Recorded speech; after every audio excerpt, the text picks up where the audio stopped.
Hello बच्चों, कैसे हैं? उम्मीद है आप सब बहुत अच्छे होंगे। आपका स्वागत है बच्चों वीके क्लासेस में। जैसा कि आप लोगों को पहला चैप्टर का हमने परिचय दिया था कल, कि कल इसके परिचय में हमने क्या क्या पढ़ना है और हम पूरी चीज़ें आपको डिटेल्स से बता दिए हैं बच्चों। आज जो वास्तविक संख्या का लेक्चर 2 है, आज हम कुछ इसमें एक्सरसाइज करेंगे और समझेंगे कि इसमें क्या है क्या नहीं है। और उम्मीद है आप सब लोग पढ़ रहे होंगे बच्चों, और पढ़ना भी चाहिए। आगे हम बढ़ते हैं। देखिए, चैप्टर फर्स्ट है, लेक्चर 2 है, वास्तविक संख्या है, क्लास 10th का मैथ्स। ठीक है बच्चों, आइए देखते हैं, आगे बढ़ते हैं। और इसमें क्या है, क्वेश्चन बारी बारी से लगाएंगे और सब लोग ध्यान से समझेंगे और इसे नोट भी करेंगे।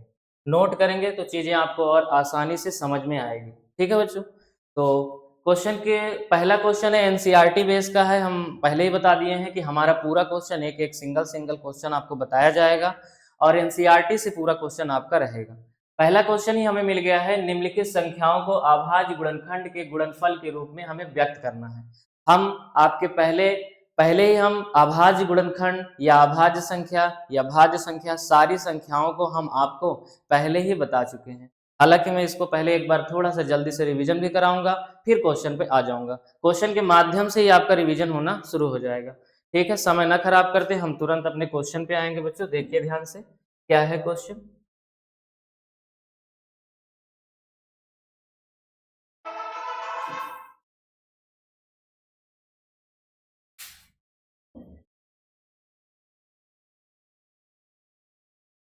क्वेश्चन है,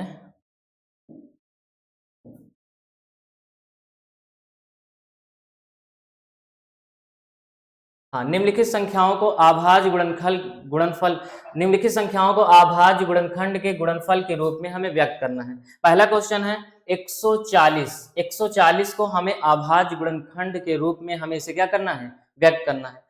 तो देखिए ध्यान से समझिए, सभी लोग ये जानते हैं कि जैसे एलसीएम निकाला जाता है, एलसीएम जैसे निकाला जाता है उसी प्रकार पहले इसे हम करेंगे। चाहे तो आप इसे डायरेक्ट अभाज्य गुणनखंड कर दीजिए, चाहे तो आप जैसे एलसीएम निकालते हैं उस प्रकार आप लिख कर बारी बारी से संख्याओं का डिवाइड करेंगे और फिर आप निकाल सकते हैं। जैसे आप देखें, अगर हम 140 यहाँ लिख दें, 140 का अभाज्य गुणनखंड करना चाहते हैं तो देखो ध्यान से सारे बच्चे,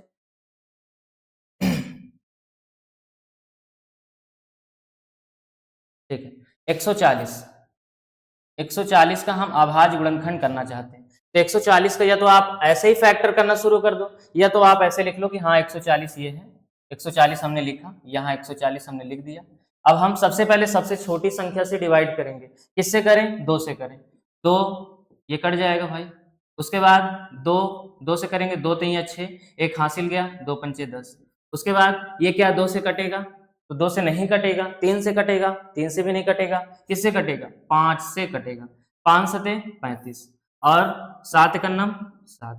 देखिए आप देखेंगे कि ये कुछ संख्याएं इस प्रकार कटी, तो 140 को हम ये लिख सकते हैं 2 दूना 4 पंचे 10, 2 दूना 4 पंचे 20 और 20 20 सत्ते 140। ये देखिए अभाज्य गुणनखंड है। अभाज्य गुणनखंड का मतलब ही है कि हमने इसके पहले ये बताया है कि अभाज्य संख्याएं क्या होती हैं, ऐसे संख्याएं जिसका सिर्फ 2 ही फैक्टर हो।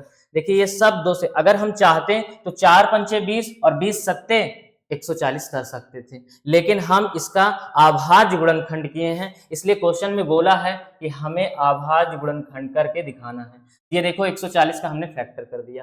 कभी कभी इसमें ये पूछ लेता है अभाज्य गुणनखंडों की घातों की संख्या क्या है। मैं आपको बता रहा हूं, इसी में जो भी बहुविकल्पी क्वेश्चन बनेंगे, एक क्वेश्चन अभाज्य गुणनखंड से आना है, इसलिए मैं इसको यहाँ जितने भी क्वेश्चन, इस क्वेश्चन से जितने क्वेश्चन बनना है वो सारे क्वेश्चन आपको मैं बता देता हूँ। 140 है, इसको अगर हम ये भी लिख सकते हैं 2 की पावर 2 इंटू 5 की पावर 1 और इंटू 7 की पावर 1। कभी कभी इसमें घातों की संख्या पूछ लेगा, तो घातों की संख्या आप इसको जोड़ देंगे, 2 1 3 और 1 4। इसमें अभाज्य गुणनखंड की घातों की संख्या कितनी हो जाएगी? 4 हो जाएगी। तो अगर आपसे घातों की संख्या पूछा है तो आप घातों की संख्या भी बता देंगे। अगर सिर्फ इस क्वेश्चन में जैसे कि पूछा गया है अभाज्य गुणनखंड बताना है, तो अभाज्य गुणनखंड बच्चों यही होगा। बात समझ में आई सभी को? तो अभाज्य गुणनखंड क्या होगा? यही होगा। उम्मीद है आप सबको समझ में आया होगा। उसके बाद 156 है, 156 का हमें अभाज्य गुणनखंड करना है, तो 156 आप लिखेंगे और 156 का अभाज्य गुणनखंड करेंगे। जैसा कि मैं आपको बताया हूं, आप इसका चाहे तो जैसे एलसीएम निकालते हैं वैसे आप यहां कर लेंगे साइड में। इसको मैं रफ कर देता हूं।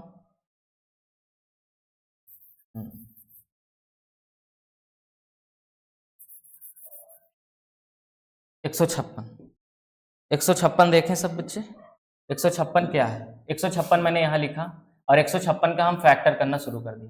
क्या ये 2 से कटेगा? बिल्कुल कटेगा 2 से। अगर हम करें 2 सते 14 और एक हासिल उधर गया, 2 अठे 16, फिर 2 से करें 2 तियां 6, फिर 2 नवा 18। अब किससे कटेगा? अब हम देखेंगे 2 से तो नहीं कटेगा। क्या 3 से कटेगा? देखते हैं। 3 एक 3, 3 त्रिक 9। 13 तो स्वयं अपने आप से ही कटता है, तो आप जानते हैं। तो 13 एक 13। अभाज्य गुणनखंडों की संख्या अगर 156 की बात करें तो क्या होगा?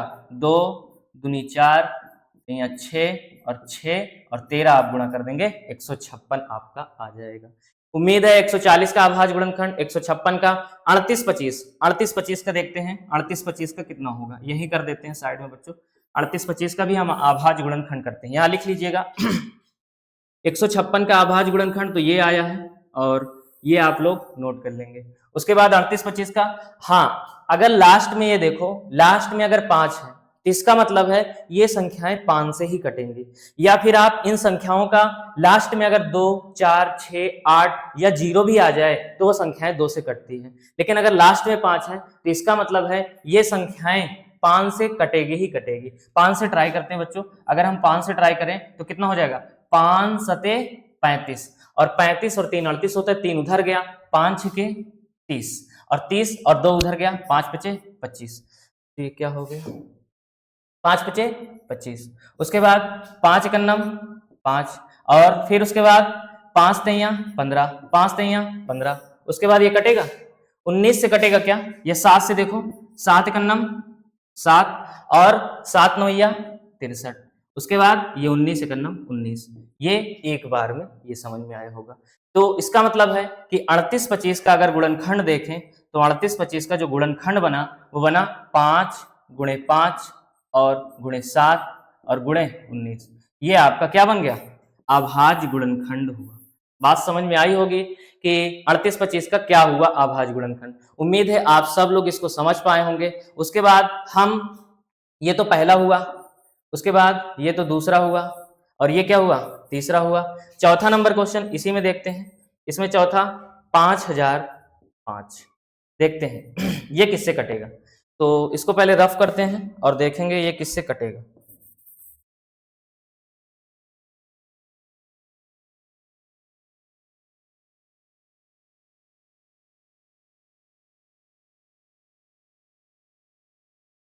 देखिए अगर हम 5005 लें बच्चों, क्या लें? 5005।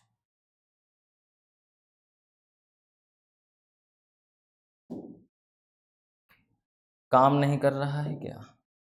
5005 चल रहा है, ये बहुत धीरे है। तो 5000 हमने क्या लिया? चल कह नहीं रहा है, इसको चलना चाहिए। 5005 थोड़ा सा हैंग करने लगा जैसे लगता है। 5005। अब देखें क्या ये संख्याएं किससे कटेंगी, तो हम ये देखेंगे कि ये संख्याएं भी 5 से ही कटेंगी, क्योंकि लास्ट में 5 है। क्योंकि लास्ट में अगर 5 आता है तो इसका मतलब है कि वो संख्याएं 5 से ही कटेंगी। तो 5 से इसको देखते हैं भाई, 5 एकन्नम 5, 0 तो 0, 0 तो 0, 5 एकन्नम 5। अब ये संख्याएं किससे कटेंगी? पता नहीं किससे कटेगी, लेकिन हमें ये पता है, मैं आपको ये भी बता दूंगा कि विभाज्यता का नियम। आप देखें कि ये संख्या, तो मैं तो कह देता हूं कि ये संख्या अगर हम पहले ही चेक कर लें या लास्ट में आप देखें 11 से कटने का नियम, तो पहले आप इसको लेंगे। 11 से कटने का नियम यही होता है कि अगर आप पहली संख्या ले फिर छोड़ दे फिर यहां आ जाए और फिर उसको लें। इसका मतलब सबका सम करेंगे, अगर बराबर आ गया, मेरी बात ना समझे हो तो मैं फिर से समझाता हूं कि इसमें क्या है,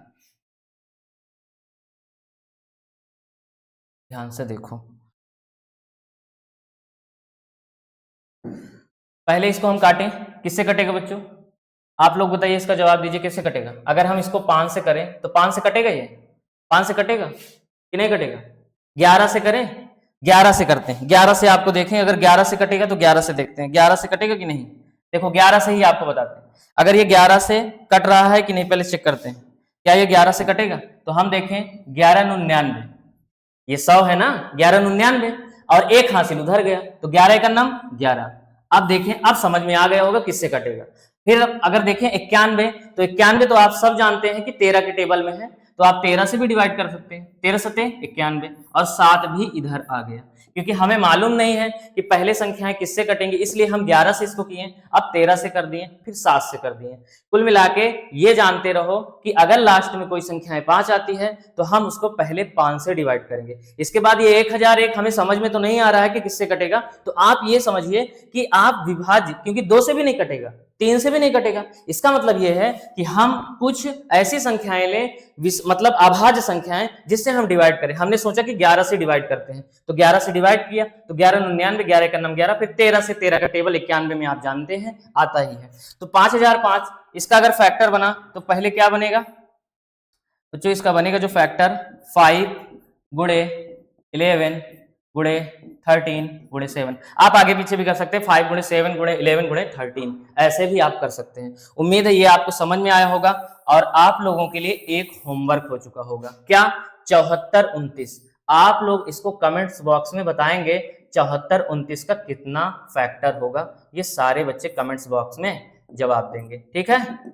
तो इसको आप होमवर्क के तौर पे कमेंट्स बॉक्स में जवाब देना मत भूलिएगा। उम्मीद है ये स्लॉट आपको पूरी तरीके से समझ में आया होगा। निम्नलिखित संख्याओं का अभाज्य गुणनखंड कैसे करना है आप सभी लोग समझ पाए होंगे। आगे देखिए नेक्स्ट स्लॉट क्या है और समझते हैं बच्चों।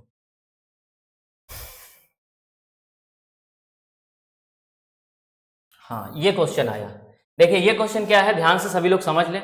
पूर्णांकों के निम्नलिखित युग्मों के एचसीएफ और एलसीएम ज्ञात कीजिए तथा इसकी जांच कीजिए कि दो संख्याओं का गुणनफल एचसीएफ गुणे एलसीएम है। सबसे पहले इसको बताने से पहले मैं आपको एक छोटा सा फार्मूला बताता हूं, क्योंकि परिचय में तो मैं नहीं बताया हूं, लेकिन अभी आप समझ लें कि वो फार्मूला क्या है, उस फार्मूले के बेस से बताएंगे। सभी लोग ध्यान से समझें कि वो फार्मूला क्या है, उस फार्मूले को आप नोट भी करेंगे कि वो फार्मूला क्या है। देखो भाई फार्मूला क्या है, ध्यान से देखेंगे। देखिए एक फार्मूला है, सभी लोग इसको नोट कर लेंगे कि फार्मूला है क्या। वो फार्मूला ये है कि पहली संख्या, अगर हम कह दें पहली संख्या गुणे दूसरी संख्या, पहली संख्या गुणे दूसरी संख्या बराबर होता है किसके? एलसीएम। एलसीएम यहां डॉट नहीं लग रहा है क्या? एलसीएम, एलसीएम गुणे एचसीएफ के, एचसीएफ के, यहां जैसे डॉट ही नहीं लग रहा हो, इसलिए मैं ऐसे लाइन से जैसे खींच लिया बच्चों, आप लोग समझ जाएंगे, ठीक है, कि पहली संख्या गुणे दूसरी संख्या बराबर होता है एलसीएम गुणे एचसीएफ के। तो इसलिए आप लोग समझेंगे कि पहली संख्या गुणे दूसरी संख्या बराबर एलसीएम गुणे एचसीएफ है। तो आप लोग ये भी तो जानते रहो, ये भी तो जानते रहिए कि एलसीएम गुणे एलसीएम निकालना तो आप सब लोग जानते होंगे कि एलसीएम है क्या, या एचसीएफ आप लोग निकालना जानते होंगे कि एचसीएफ है क्या। जानते हैं कि नहीं? सब लोग जानते हैं एलसीएम और एचसीएफ, आप सब लोग जानते हैं कि नहीं?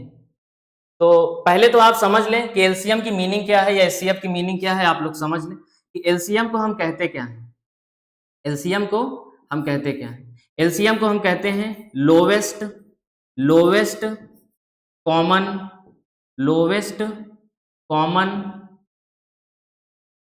Lowest common multiple.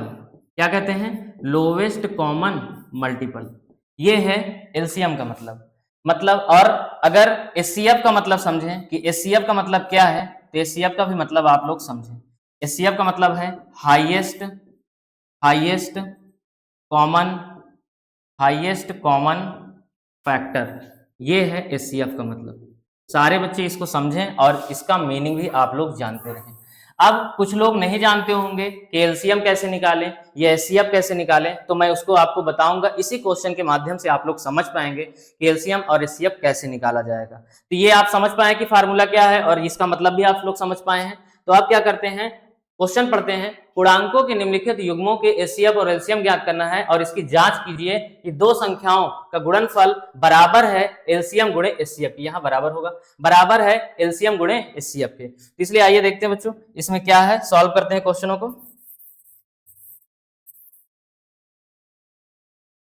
देखिए सभी लोग ध्यान से समझें, सारे बच्चे ध्यान से समझेंगे क्या है इसमें क्वेश्चन।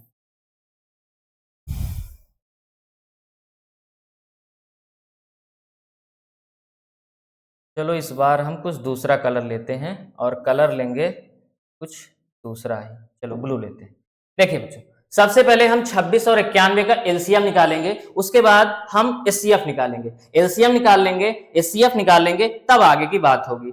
एचसीएफ और एलसीएम निकालने के सबके अलग अलग तरीके हैं, लेकिन हम आपको पहले एचसीएफ दो तरीके से निकालना सिखाएंगे। थोड़ा सा क्लास समझाने के दरमियान शायद क्वेश्चनों पर मैं पूरा अटेम्प्ट ना हो पाऊं बच्चों, लेकिन आप लोग समझते रहें। हो सके तो मैं आज इसे खत्म करके जाऊंगा, एक प्रश्नावली 1.1 समाप्त होकर जाएगी।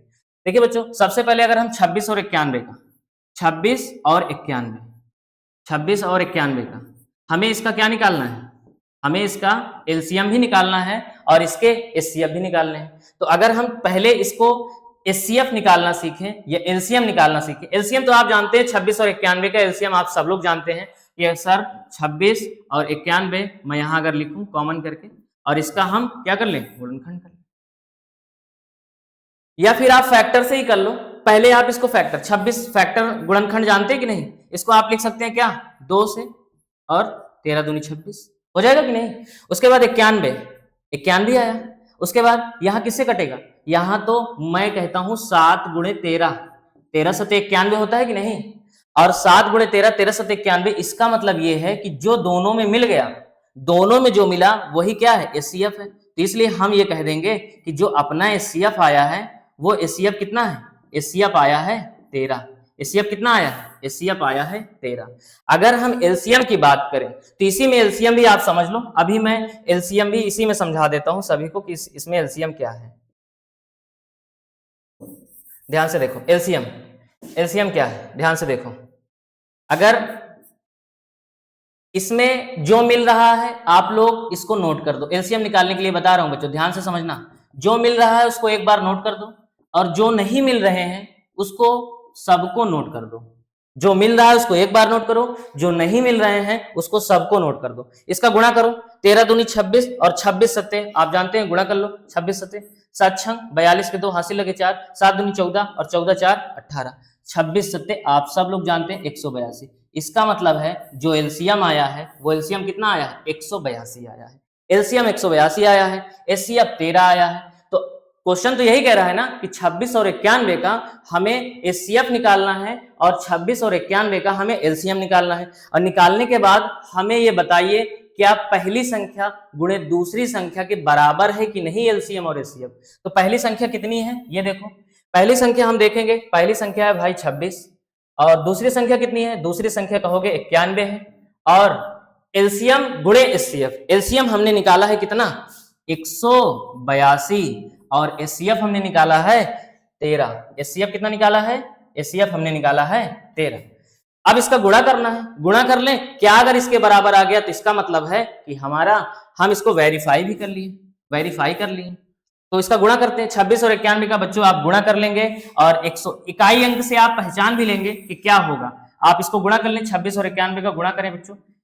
देखो 1 छक्के 6 1 2 के 2 9 छक्के 54 के 4 हासिल लगे 5, 9 दूनी 18 और 5 23, यहाँ 6 आए, 4 2 6, यहाँ 3 और यहाँ 2, 23 66। इधर का गुणा किए तो 23 66 आया, कितना आया 23 66। इसका भी गुणा करेंगे तो हम बताएं बच्चों कितना आएगा 23 66, कितना आएगा 23 66, 23 66, 23 66। गुणा भी कर लीजिए, अगर आपको ये दिखे 182 गुणे 13, आप देखेंगे 3 दूनी 6 3 अठे 24 और 3 का नम 3 और 1 4 और 1 दुक्के 2 1 अठे 8 और 1 एक नम 1। आप देखिए 6 4 2 6 8 4 12 और 1 1 2, ये कहीं गलत हुआ क्या, 8 4 12 और 1 1 2 22 66 आ रहा है। 6 का नम 6 2 का नम 2 9 6 54 और 9 दूनी 18 18 और 5 बच्चों 23 आया। 6 4 2 6 3 2 एकदम सही है। यहाँ इसमें क्या गलती हो सकती है, 2 3 6 3 अठे 24 के 4 हासिल लगे जो 3 का नम 3 तो 5, यहाँ बच्चों 5 होगा, क्या होगा 5। थोड़ा सा ध्यान देंगे इसमें, इसमें क्या होगा 5, यहाँ 5 होगा, थोड़ा सा देखें ये बच्चों आएगा 5। कितना आएगा? यहाँ 5 आएगा। थोड़ा सा देखिए, ध्यान से समझेंगे सभी लोग। 3 दूनी 6, 3 अठे 24 और 3 एकन्नम 3 और 2 5, यहाँ 5 आएगा, इसलिए यहाँ भी 23 66 आएगा। 23 66 यहाँ भी, 23 66 यहाँ भी। अब देखिए वेरीफाई भी हो गया। 26 और 91 का हमने एलसीएम भी निकाला, एचसीएफ भी निकाला, और पहली संख्या गुणे दूसरी संख्या भी रखा, और एलसीएम गुणे एचसीएफ रखा। 23 66 इधर भी, 23 66 उधर भी। इसका मतलब है कि ये पहला क्वेश्चन सॉल्व हुआ। उम्मीद है आप सब लोगों को समझ में आया होगा। हम दूसरे क्वेश्चन की ओर बढ़ते हैं। 510 और 92, इसमें क्या होगा? ध्यान से सब लोग समझेंगे।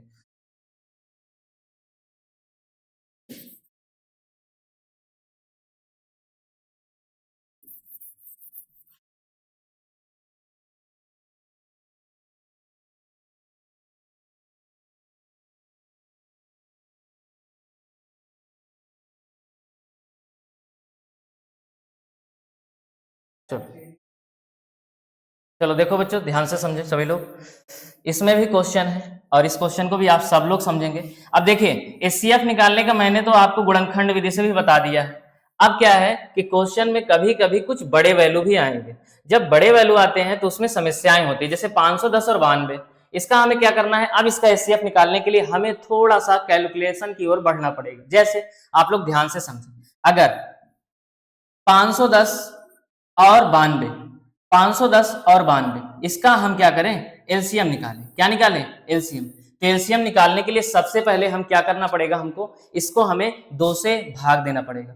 2 दूनी 4, हासिल 1 आया और इधर गया तो 11 हो गया कि नहीं? तो 2 पंचे 10, और इधर भी हासिल आया तो कितना हो गया? 2 पंचे 10, कॉमा कर दिया बच्चों, और 2 चौको 8 और 2 छंगे 12।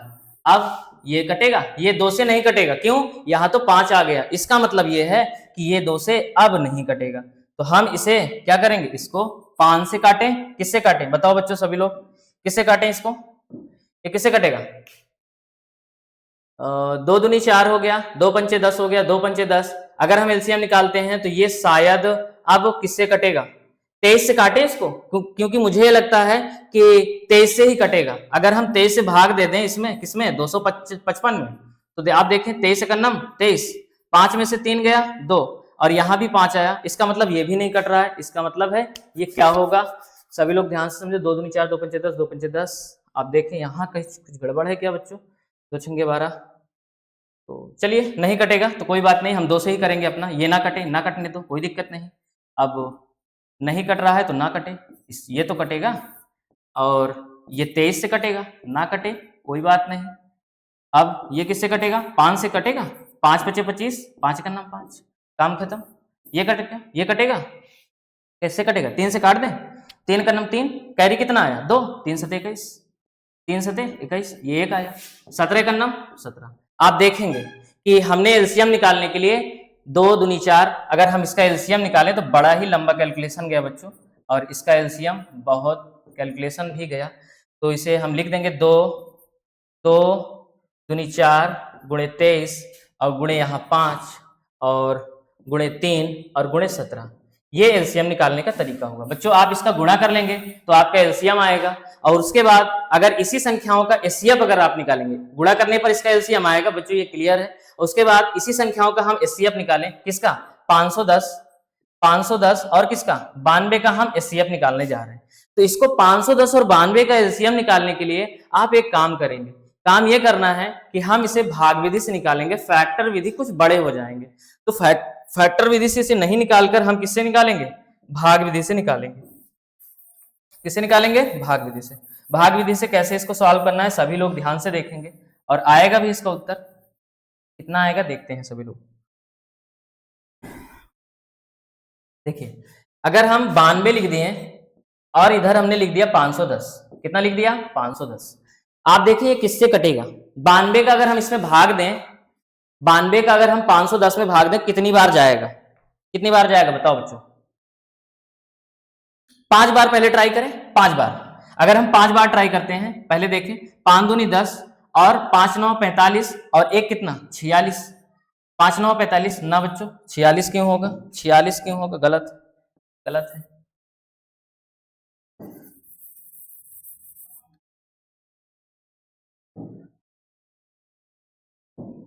92 का 510 में देते हैं। अगर हम 5 से इसमें पहले तो 6 बार देख लो, इधर साइड में करके 92 का पहले 6 बार में देख लो। 6 दूनी 12 और 1 हासिल आया, और 6 9 का 54 और 1 55, या कितना आया 55। 552 ज्यादा हो गया ना, इसका मतलब है हम 5 बार करेंगे, एकदम अब पता चला बच्चों। 5 दूनी 10 और 5 9 45 और 1 हासिल था कितना 46। अब घटा दो बच्चों, 0 से 0, 11 में से 6 गया 5, ये कैंसिल हुआ, 50 आ गया। अब भाग देने का तरीका बता रहा हूं, एलसीएम निकालने का, एचसीएफ निकालने का तरीका आप ध्यान से सुनते रहें। पहले 92 का इसमें भाग देंगे, उसके बाद 50 आया, अब 92 यहां लिख दो। कितना लिखना है 92, चलता नहीं बीच बीच में बच्चों, क्या हो जाता है 92 92, ये क्या हो गया है, चल ही नहीं रहा है, क्या मिस्टेक हो रहा है बच्चों, ये चल क्यों नहीं रहा है, बड़ा ही 50 से करना 50, 2 बार में बच्चों 100 हो जाएगा, इसलिए हम 1 बार ही लेके जाएंगे। यहाँ 2 आया, 9 में से 5 गया बच्चों 4 आएगा, और फिर 42 से फिर हम किसमें लगाएंगे भाग 50 में। आप देखेंगे ये भी 1 बार ले जाएंगे, अगर आप 2 बार ले गए तो संख्या कुछ और हो जाएगी। यहाँ कितनी आई 8 आया, और ये कैंसिल हो गया। आप देखिए 8 से अब 42 में 8 पंचे 40 और 40, इसका मतलब 2 यहाँ आया। अब देखो ध्यान से सभी लोग समझना, ऐसी प्रक्रिया हम करते ही रहेंगे। अब 2 जब आया तो 2 यहां हमने लिखा 8 और 8, अब 2 चौको 8। ऐसी कौन सी संख्या है जो इस प्रक्रिया को लास्ट तक ले गई और संख्याएं विभाजित हुई? तो हमने ये देखा कि 2 ऐसी संख्याएं हैं जो पूरा पूरा विभाजित किया। इसका मतलब है 510 और 92 का जो एचसीएफ आएगा बच्चों, कितना आएगा, एचसीएफ आएगा 2। एचसीएफ कितना आएगा 2। अगर एचसीएफ 2 आया, एलसीएम आप इन संख्याओं का सबका गुणा कर लेंगे, तो आप ये देखें कि हमें इसे वेरीफाई भी करना है। तो पहली संख्या कितनी है 510, दूसरी संख्या कितनी है 92, तो पहली संख्या 510, दूसरी संख्या 92, और आप इस पूरी संख्याओं को एलसीएम जो आया है आप इसका गुणा करके बच्चों, अगर आप यहां नोट करेंगे, यहां नोट करेंगे,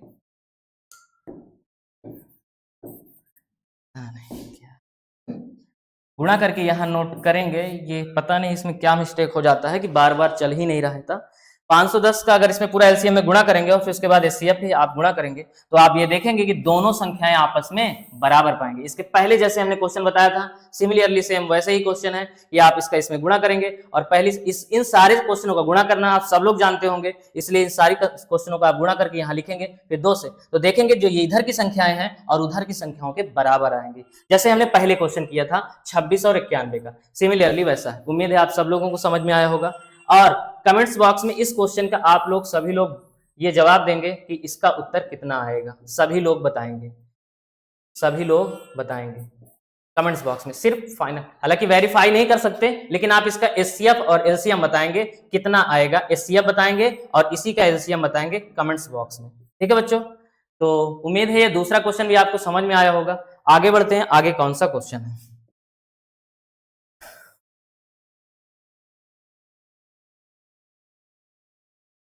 देखो भाई ये क्वेश्चन आया,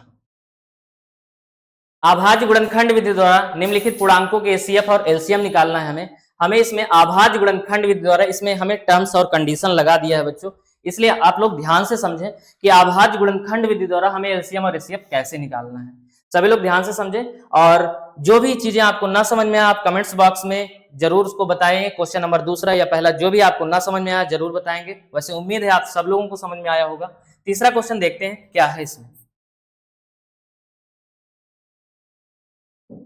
देखिए, अभाज्य गुणनखंड विधि द्वारा निम्नलिखित पूर्णांकों के एचसीएफ और एलसीएम निकालना है। कहीं ना कहीं इसमें भी एलसीएम और एचसीएफ निकालना है। तो सबसे पहले हमें अभाज्य गुणनखंड विधि द्वारा कहा है, तो सबसे पहले हम लिखेंगे 12, कलर मिल गया है इसमें 15 और ये 21।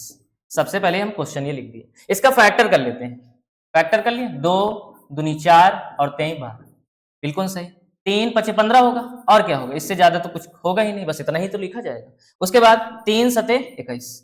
हमने ये देखा कि इसका हमने गुणनखंड कर लिया। अगर गुणनखंड कर लिया तो आप देखिए कि कौन सी संख्याएं आपस में मिल रही हैं। तो मिल कौन सा संख्या, आप देखिए ये 3, देखो आप देखेंगे कि ये जो 3 है, कौन सा, ये 3 देखो बच्चों मिल रहा है कि नहीं, ये देखो 3 यहां भी है, यहां भी है, यहां भी। इसका मतलब है कि एचसीएफ कितना आएगा, एचसीएफ जो होगा वो 3 होगा। एचसीएफ तो कंफर्म हो गया, 3 हो गया।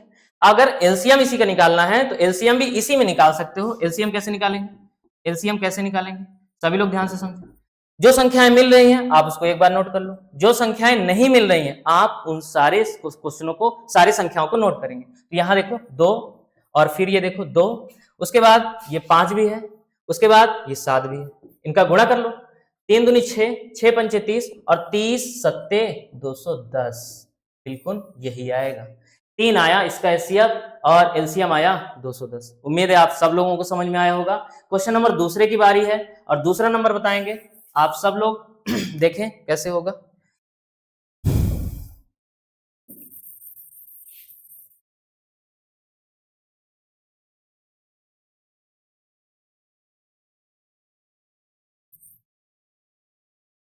सेम ऐसे ही किया जाएगा, फैक्टर करना है हमें और इसमें सब अभाज्य संख्याएं हैं, कुल मिला के इसका गुणा करना है और इसका गुणा करना है और जिसको गुणा आ रहा है मतलब आ रहा है, लिख लेंगे 17, यहां लिख लेंगे हम लोग 23, यहां लिख लेंगे 29।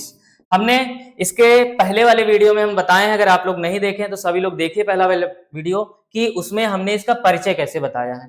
परिचय हमने सारी संख्याओं को बताया, भाज्य संख्याएं क्या है, अभाज्य संख्याएं क्या है, सारी संख्याएं हमने बताया है। तो आप लोग ये देखें, अगर 17 का हम फैक्टर करेंगे तो 17 का जो फैक्टर होगा 17 गुणे 1 होगा कि नहीं भाई। अगर 23 का हम फैक्टर करेंगे गुणनखंड, 23 गुणे 1 होगा। अगर हम 29 का गुणनखंड करेंगे 1 होगा कि नहीं। अगर आप ये देखें कि हमारा यही नियम होता है कि जब सारी संख्याएं जिसमें मिले वही तो अपना एचसीएफ होता है, तो हम ये देखेंगे संख्याएं तो सिर्फ एक है और हमेशा किसी भी संख्याओं का एक तो कॉमन होता ही होता है। आप देखें इन सब में एक कॉमन है, तो इसलिए इसमें कुछ कॉमन नहीं है, खुद से कटने वाली संख्या है, इसलिए इसका एचसीएफ कितना हो जाएगा, 1 हो जाएगा। अगर हम इसका एलसीएम निकालें तो एलसीएम निकालने के लिए बच्चों क्या करेंगे, एलसीएम निकालने के लिए क्या करेंगे, एलसीएम निकालने के लिए कुछ नहीं, बस जो मिल रहा है उसको एक बार, और जो मिल रहा है एक बार लिख दोगे तो उसको क्या फर्क जाएगा, एक लिखने का कोई मतलब ही नहीं है। आप यहां लिखें 17 गुणे 23 और क्या 17 गुणे 23 और गुणे 29, और इसका आप गुणा कर पाएंगे बच्चों, और गुणा करने पर आपका जो भी मान आएगा वही क्या कहलाएगा, एलसीएम कहलाएगा। और ये देखिए एचसीएफ 1 है। उम्मीद है आप लोगों को सबको समझ में आया होगा। और आप सभी लोग इस क्वेश्चन नंबर 3 सभी लोग कमेंट्स बॉक्स में इसका जवाब देंगे कि इसका एलसीएम कितना आएगा और इसका एचसीएफ कितना आएगा। सेम इसी के जैसा है कि बता दें इसको, इस क्वेश्चन को बता दें एचसीएफ, इसको बता दें क्या, चलिए इसको भी बता देते हैं। इस क्वेश्चन को 8 लिखा रहने दो और 9 लिखा रहने दो और क्या लिखा रहने दो, 25 लिखा रहने दो। क्वेश्चन नंबर कौन सा बच्चों, ये तीसरा है, तीसरा क्वेश्चन है ये। 8 का फैक्टर कर ले, 2 दूनी 4 दूनी 8, 3, 9 का फैक्टर 3 त्रिका 9 और कुछ फैक्टर ही नहीं होगा, 1 होगा, और 25 का इसके साथ 1 होगा, और 25 का 5 गुणे 5 और गुणे 1। आप देखो इसमें भी कुछ नहीं मिल रहा है, इसमें सिर्फ 1 है, तो इसका मतलब इसका भी एचसीएफ कितना होगा, इसका भी एचसीएफ होगा कितना, 1। अगर इसका भी एचसीएफ 1 होगा और उसके बाद आप देखिए इन सारी संख्याओं का तो मिल नहीं रहा, तो इनका सबको एक बार नोट कर दो, 2 गुणे 2 गुणे 2 गुणे 3 गुणे 3 और यहाँ 5 गुणे 5, ये संख्याएं का आप गुणा करेंगे बच्चों, तो ये क्या पाएंगे, एलसीएम। क्या होगा, एलसीएम, ये एलसीएम होगा बच्चों, क्या होगा, एलसीएम। उम्मीद है सब लोगों को समझ में आया होगा और ऐसे ही क्वेश्चन आपको करना है, कठिन नहीं है, बिल्कुल आसान है। आगे देखिए, आगे करते हैं। ये क्वेश्चन पूरा, ये स्लॉट भी खत्म हुआ, क्वेश्चन नंबर तीसरा भी हमने खत्म कर चुके हैं। ठीक है बच्चों, आगे देखिए नेक्स्ट देखिए क्या है क्वेश्चन, ये देखिए क्वेश्चन नंबर 4। ऐसा लगता है कि बहुत बड़ा क्वेश्चन है, बड़ा नहीं है, बिल्कुल आसान है, दिखने में बड़ा सा लग रहा है लेकिन बड़ा है नहीं, बिल्कुल आसान है। आप सब लोग देखिए इसका क्या जवाब होगा, सारे बच्चे देखते हैं, बिल्कुल आसान है ये क्वेश्चन। ठीक है बच्चों, इस बार हम और अनोखा कलर लेंगे। ये देखो कहाँ है ये क्वेश्चन, ये एचसीएफ 306 और 657 का है 9 और एलसीएम 306 और 657 का हमें निकालना है। चाहे तो हम 306 और 657 का एलसीएम निकाल दें, ऐसे ही आपको सिखाए हैं कि 306 और 657 का एलसीएम आप चाहे फैक्टर से कर ले और चाहे भाग विधि से कर ले, लेकिन नहीं, आप इसको इसका एचसीएफ देने का कुछ मतलब भी तो होगा, और इसका मतलब यही है कि आपको फार्मूला बताया गया है कि पहली संख्या गुणे दूसरी संख्या बराबर है एलसीएम गुणे एचसीएफ के। ये हमने आपको पहले ही बता दिया है कि पहली संख्या गुणे दूसरी संख्या बराबर है किसके, एलसीएम गुणे एचसीएफ के, एलसीएम गुणे एचसीएफ के। ये हम आपको सारे बच्चे आपको बताए हैं कि नहीं बताए। ये हम आपको बताए हैं। तो अगर आप देखें तो पहली संख्याएं क्या है, पहली संख्याएं ये है 306। पहली संख्या कितनी है भाई, 306। दूसरी संख्या कितनी है, 657। कितनी है, 657। ये देखो बीच बीच में ये चलने नहीं लगता। 657 पहली संख्या गुणे दूसरी संख्या बराबर है एलसीएम। एलसीएम दिया है क्या, एलसीएम तो निकालना है, एलसीएम तो निकालना है, गुणे एचसीएफ। एचसीएफ कितना है भाई, 9 है। ठीक है, अगर हमें एलसीएम निकालना है तो बस सॉल्व हो गया। ये तो बहुत आसान निकला, कैलकुलेशन भी इसमें नहीं है, इसमें कैलकुलेशन भी नहीं है। 9 बटे एलसीएम, एलसीएम। ठीक है, कटेगा ये, बिल्कुल कटेगा, चाहे आप 9 से इसको काट दो, चाहे इसको काट दो। मैं इसको काटता हूं, 9 त्रिक 27, हासिल कितना आया 3, 9 चौको 36, बस 34 और 657। कितना, 34 और 657। इनका आप गुणा करेंगे बच्चों, आपका एलसीएम आपके सामने आएगा। गुणा आप सब लोग जानते हैं, आई होप दैट बच्चों गुणा तो आप कर ही सकते हैं, इतना तो आप लोगों से उम्मीद है। ठीक है बच्चों, अब क्वेश्चन नंबर 4 की ओर बढ़ेंगे, समय ना खराब करके, क्योंकि आज हमें प्रश्नावली 1.1 खत्म ही करनी है। ठीक है, नेक्स्ट देखो क्वेश्चन नंबर 4, सारे एनसीईआरटी क्वेश्चन है बच्चों, सभी लोग ध्यान से समझेंगे, सबको समझ में आएगा। देखिए क्वेश्चन ये है कि थोड़ा सा नीचे कर देता हूं, और क्वेश्चन ये है कि जांच कीजिए कि क्या किसी प्राकृतिक संख्या n के लिए संख्याएं 6 पावर n अंक 0 पर समाप्त होंगे। ये है क्वेश्चन। देखिए सबसे पहले हम आपको अपने पहले वाली वीडियो में बताए हैं, जो नहीं देखें आप जाकर देखिए कि प्राकृतिक संख्या होती क्या है। पहले आप प्राकृतिक संख्या जानेंगे तभी तो क्वेश्चन आगे समझ पाएंगे। जांच कीजिए कि क्या किसी प्राकृतिक संख्या n के लिए संख्या 6 पावर n 0 पर समाप्त होगी। क्वेश्चन पहले समझ लेंगे। देखिए बच्चों आप पहले तो ये जान लो, जो बच्चे नहीं जान रहे हैं वो सारे बच्चे समझ लें कि प्राकृतिक संख्या है क्या। प्राकृतिक संख्याएं ऐसी संख्याएं होती हैं जो 1, 2, 3 और 4 और कहां तक, इन्फिनिटी तक जितनी भी संख्याएं होंगी वो सारी संख्याएं क्या होंगी, वो सारी संख्याएं प्राकृतिक संख्याएं कहलाएंगी। ठीक है भैया, अब देखो हमें ये जांच, पहले क्वेश्चन क्या कहता है आप समझो। ये कह रहा है कि जो 6 की पावर n है ना, इसको हम n की जगह पे हम 1 रख दें, n की जगह पे हम 2 रख दें, n की जगह पर हम 3 रख दें और सॉल्व कर लें, और उसका इकाई अंक जो आना चाहिए 0 पर समाप्त हो सकती है या नहीं, आप ये बताइए। तो हम ये बताना चाहते हैं, पहले अगर आप देखें, पहले इकाई अंक आप सब लोग जानते होंगे कि अगर हमने लिख दिया 234, इकाई अंक क्या होगा, यही होगा। अगर हमने लिख दिया 253, इकाई अंक क्या होगा, ये 3 होगा। इसलिए आप ये सब जानते हो, इकाई अंक मतलब पहली वाली संख्या। अगर हम जांच करें, तो अगर जांच भी करें तो आप देखेंगे कि 6 की पावर n, 6 की पावर n पर हमें ये जांच करके बताना है कि अभी n क्या होनी चाहिए, n हमारी प्राकृतिक संख्या होनी चाहिए, और कोई भी संख्याएं नहीं ले सकते हम। n बराबर हम सिर्फ प्राकृतिक संख्याएं ले सकते हैं। तो अगर हम 6 बराबर हम 1 रखें, पहले तो 1 रखेंगे कि प्राकृतिक संख्या में 1 आता है, तो आप जाने कि 6 है तो 6 ही रह जाएगा। अगर हम 6 बराबर इसकी प्राकृतिक संख्या 2 रखें तो 6 गुणे 6 कितना आएगा बच्चों, 36 आएगा। यहां भी इसकी जो इकाई अंक आई, इकाई अंक जो है ये देखो 6 है, और यहां जो इकाई अंक है ये भी तो 6 है। अब देखें तीसरे पर n बराबर, यहां हमने क्या रखा, n बराबर 1 रखा, यहां हमने n बराबर कितना रखा, n बराबर हमने यहां रखा 2, यहां हमने n बराबर क्या रखा, n बराबर यहां हम रखेंगे 3, 6 की पावर 3, और 6 की पावर 3 का मतलब है 6 गुणे 6 गुणे 6, और आएगा कितना बच्चों, 216, और 216 भी आएगा तो यहां भी कितना होगा इकाई अंक 6। अगर यहां भी 6 आया, यहां भी 6 आया और यहां भी 6 आया, तो इसका मतलब ये है कि ये जो है इसका इकाई अंक कोई ऐसी प्राकृतिक संख्या नहीं है कि जिसका मान क्या आ जाए, 0 पर रुक जाए, 0 इकाई अंक नहीं बन सकता। अगर आप 6 की पावर 4 भी रखेंगे तब पर भी ये नहीं होगा, आप चेक करेंगे। अब आप इसे सॉल्व करेंगे, इकाई अंक इसका भी बच्चों नहीं आएगा, 0, इसका भी 6 रह जाएगा। ठीक है बच्चों, तो अब क्यों ऐसा होता है, आप इसका कारण समझ लें कि इसका कारण क्या है कि जो इकाई अंक 6 ही आ रहा है। तो हमेशा इस बात को समझो कि जब कभी भी किसी भी संख्या का इकाई अंक 0 प्राप्त करना हो तो उसमें हमेशा 2 और 2 गुणे 5 ये आपस में संयोजन के रूप में आए या गुणन के रूप में आए। अगर ये आपस में गुणन के रूप में नहीं आएंगे बच्चों, आपस में गुणन के रूप में नहीं आएंगे,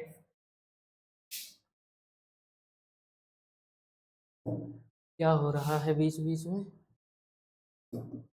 गुणन के रूप में नहीं आएंगे, तो इसका मतलब यह है कि इसका मतलब है इकाई अंक नहीं होगा।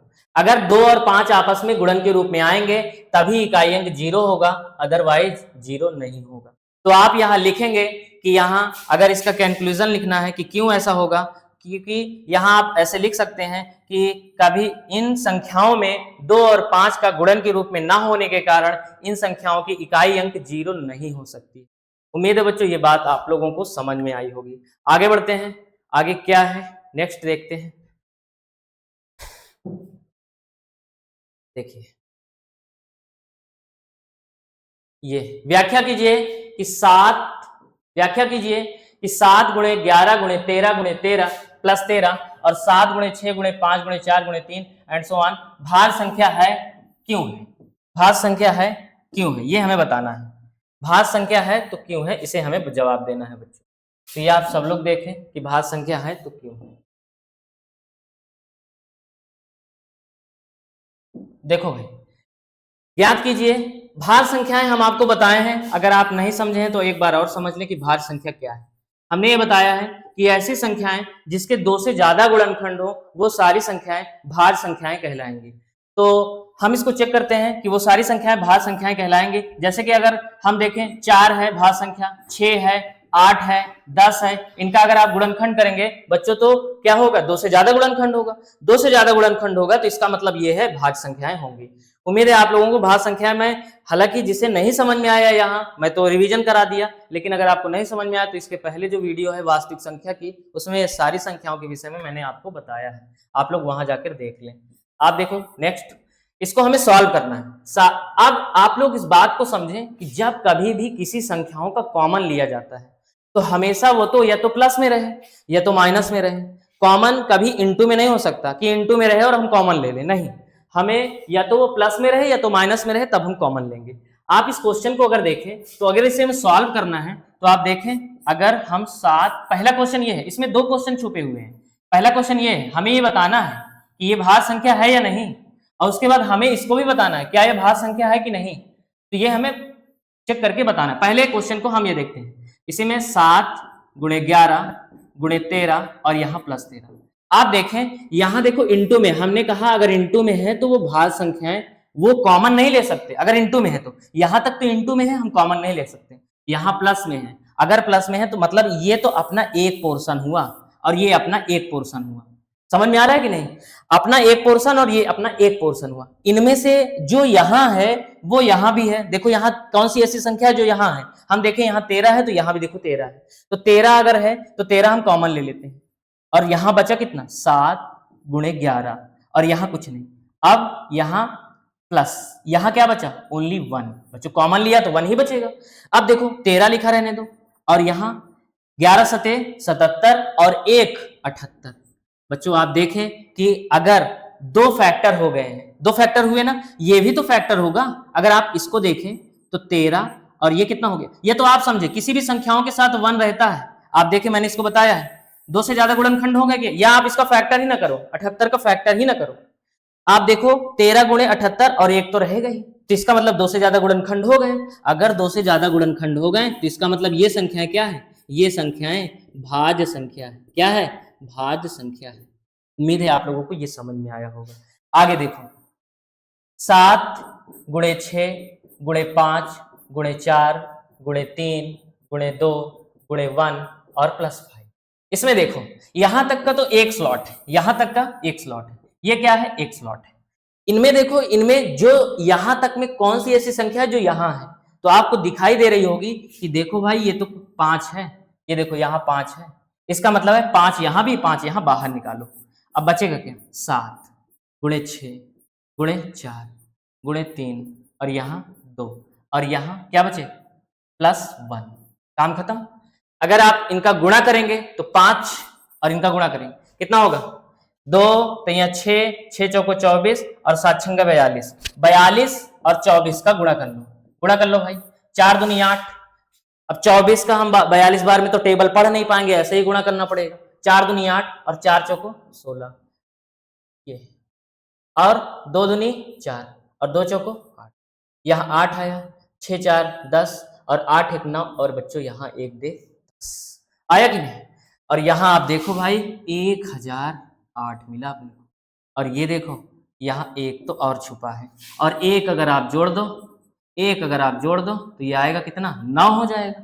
और यहाँ भी तो देखो दो फैक्टर, दो से ज्यादा गुणनखंड हो गए कि नहीं, दो से ज्यादा गुणनखंड हो गए, इसका मतलब ये भी क्या है, ये भी भाज्य संख्याएं हैं। अगर इसका कारण अगर आपको लिखना हो, अगर इसका आपको कारण लिखना हो तो कारण आप ये लिखेंगे, कारण आप ये लिखेंगे कि किन्हीं भी संख्याओं का या दो से ज्यादा गुणनखंड अगर किसी संख्याओं का होता है तब उसे हम भाज्य संख्याएं कहते हैं। ये देखो दो से ज्यादा गुणनखंड है, इसलिए ये संख्याएं भाज्य संख्या है, इसलिए ये संख्याएं एक भाज्य संख्या है। उम्मीद है आप लोगों को ये बात समझ में आई होगी। आगे बढ़े, आगे मुझे लगता है कि लास्ट क्वेश्चन होगा अपना इस प्रश्नावली का। हाँ, आगे एकदम लास्ट क्वेश्चन है। जैसे कि हम बताए हैं कि प्रश्न आज हम एक्सरसाइज 1.1 खत्म करेंगे, और खत्म भी हो चुका है, खत्म होने के कगार पे आ गए बच्चों। देखो ये है लास्ट क्वेश्चन, अभी इसमें स्कोरिंग ठीक है बच्चों। देखते हैं, पढ़ते हैं इसको। क्या है, किसी खेल के मैदान के चारों ओर एक वृत्ताकार पथ है। इस मैदान का एक चक्कर लगाने में सोनिया को 18 मिनट लगते हैं, जबकि इसी मैदान का एक चक्कर लगाने में रवि को 12 मिनट लगते हैं। मान लीजिए वे दोनों एक ही स्थान और एक ही समय पर चलना प्रारंभ करके एक ही दिशा में चलते हैं, कितने समय बाद वे पुनः प्रारंभिक स्थान पर मिलेंगे। अब मेरी बात समझो, चाहे सोनिया हो और चाहे रवि हो या कोई भी हो, इससे कोई मतलब नहीं। आप ये देखें, चाहे वृत्ताकार पथ हो, कौन सा पथ हो, वृत्ताकार, और चाहे वर्गाकार पथ हो और चाहे आयताकार पथ हो, किसी भी पथ पर हो और कोई भी और कितने भी लोग दौड़ रहे हैं, ये नहीं है। अब यहाँ तो हालांकि वृत्ताकार पथ है, ये नहीं है, और ये भी होता तब पर भी सवालों में कोई बदलाव नहीं होता। आप यहाँ कौन लोग हैं, कितने लोग हैं देखते हैं। मैदान में चारों ओर ये देखो, एक सोनिया है और कौन है, 18 मिनट। सोनिया जो है 18 मिनट, अगर इस वृत्ताकार पथ पर किसी भी पॉइंट से, मुझे नहीं मालूम, आपको भी नहीं मालूम होना चाहिए, सोनिया है, सोनिया मान लेते हैं इस पॉइंट से चलना शुरू कर दी, सोनिया यहां से दौड़ना शुरू कर दी और दौड़ते दौड़ते आकर फिर यहां तक पहुंची, तो वो कितना मिनट ली, 18 मिनट ली। जबकि इसी मैदान का एक चक्कर लगाने में रवि को 12 मिनट लगते हैं। मान लेते हैं इसी पॉइंट से अगर रवि दौड़ना शुरू कर दिया तो वो कितना मिनट लगाया, वो कितना मिनट लगाएगा। मान लेते हैं अगर रवि है और रवि दौड़ना शुरू कर दिया तो कितना मिनट लगाएगा, 12 मिनट लगाएगा। कितने मिनट, 12 मिनट। रवि 12 मिनट लगाएगा, सोनिया 18 मिनट लगाएगा। अब क्वेश्चन ये समझना है, जब कभी भी वृत्ताकार पथ है, आयताकार पथ है या वर्गाकार पथ है, आपको इस बात को समझना है कि उसका हमें एलसीएम निकाल देना है। क्या निकालना है, एलसीएम। पहले ही अब आपको बताएं इसका एलसीएम कैसे निकाला जाएगा, सब लोग जानते हो। ये स्क्वायर जो अब लास्ट है इसकी, ये 18 है, इसका फैक्टर कर लें, कितना, 2 3 6 और 3 18, और उसके बाद 12 है, 12 2 3 6 दूनी 12, मिल क्या रहे हैं। हम पहले जो मिल रहा है उसको नोट कर देंगे, ये देखो मिल रहा है, और क्या मिल रहा है, ये मिल रहा है। तो जो मिल रहा है उसको एक एक बार नोट कर दो, और जो नहीं मिल रहा है उसको सबको नोट कर दो। जो मिल रहा है उसको एक एक बार कर दो, और जो नहीं मिल रहा है उसको सबको नोट कर दो। ये देखो गुणा कर लें, 2 3 6 6 3 18, 18 दूनी 36। अब सुनो मेरी बात, कितना मिनट लगेगा। अरे बच्चों ये पता नहीं क्या हो जा रहा है, ये बीच बीच में क्या ऐसी समस्याएं आती हैं, अब चल ही नहीं रहा है इसको। यहाँ बच्चों 36 मिनट आएगा, कितना मिनट आएगा, 36 मिनट आएगा, 36 मिनट आएगा। कितने मिनट, 36 मिनट। ये क्यों नहीं चल रहा है बच्चों, ये तो मुझे भी नहीं मालूम, और ये क्या कारण हो सकता है। बीच बीच में ऐसी समस्याएं आने के कारण हमको समय लग जा रहा है। अब देखो, देखता हूं एक बार और क्या हो सकता है इसमें। 36 मिनट, या लिख गया, कुछ लोग अंदर आए हैं इसलिए जल्दी से लिख गया, बहुत ही बढ़िया था। 36 मिनट लिख गया है, और इस तरीके से आपका टॉपिक पूरी तरीके से प्रश्नावली 1.1 समाप्त हो चुका है। और कैसा लगा वीडियो आपको, अगर अच्छा लगा हो तो बच्चों इसे सब्सक्राइब करेंगे और लाइक करेंगे, और जितने क्वेश्चन आपको होमवर्क दिया गया है उसको कमेंट्स बॉक्स में आप उसको कमेंट्स करना ना भूलें, ठीक है बच्चों। थैंक यू वेरी मच, आपका स्वागत है बच्चों वीकेवाई क्लासेस में। Thank you very much.